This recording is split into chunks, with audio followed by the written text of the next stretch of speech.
ভাঙড়ের উত্তাপ বিধানসভায়। ভাঙড় নিয়ে মুলতবি প্রস্তাব বিরোধীদের অধ্যক্ষ অনুমতি না দেওয়াতে বাম কংগ্রেসের ওয়াকআউট। আপনাদের আরো একবার জানিয়ে রাখি যে ভাঙড়ের উত্তাপ এবারে বিধানসভায়। ভাঙড় নিয়ে মুলতবি প্রস্তাব বিরোধীদের অধ্যক্ষ অনুমতি না দেওয়াতে বাম এবং কংগ্রেস তারা ওয়াকআউট করে আজকে বিধানসভা থেকে। গতকালই আমরা দেখেছি উত্তপ্ত হয়ে ওঠে ভাঙড় এলাকাতে, ব্যাপক গুলি বোমাবাজি হয়, এক মহিলা গুলিবিদ্ধ হয়েছিলেন, অশান্তির জেরে বানচাল হয়ে যায় জমি রক্ষা কমিটির সভা।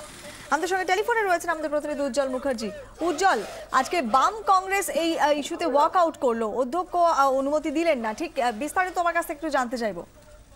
দেখো, সেটা হচ্ছে যে ভাঙড় নিয়ে বেশ কয়েকদিন ধরেই বারবার কখনো শান্ত হয়েছে, কখনো অশান্তির খবর এসেছে। গতকাল ভাঙড় অশান্তি হয়েছিল এবং এই সব মিলে আজকে বিধানসভায় মূলত কংগ্রেস এবং বাম বিধায়করা তারা একটা নো কনফিডেন্স, তারা একটা মুলতবি প্রস্তাব আনেন এবং স্পিকার মুলতবি প্রস্তাবটুকু শুধুমাত্র পড়তে দেন, কিন্তু এরপর তারা আলোচনা চান যে এইটা নিয়ে আলোচনা হোক, কারণ একাধিক মন্ত্রী বিধানসভায় রয়েছে। কেন ভাঙড় বারবার উত্তপ্ত হচ্ছে তাই নিয়ে তারা অধ্যক্ষের কাছে দাবি জানান যে এই নিয়ে আলোচনার সুযোগ দেওয়া হোক, কিন্তু অধ্যক্ষ জানিয়ে দেন যে এই নিয়ে কোনো আলোচনা করার সুযোগ নেই, আলোচনা করা হবে না, শুধুমাত্র মুলতবি প্রস্তাবটুকুই তাদেরকে পাঠ করতে দেওয়া হয়।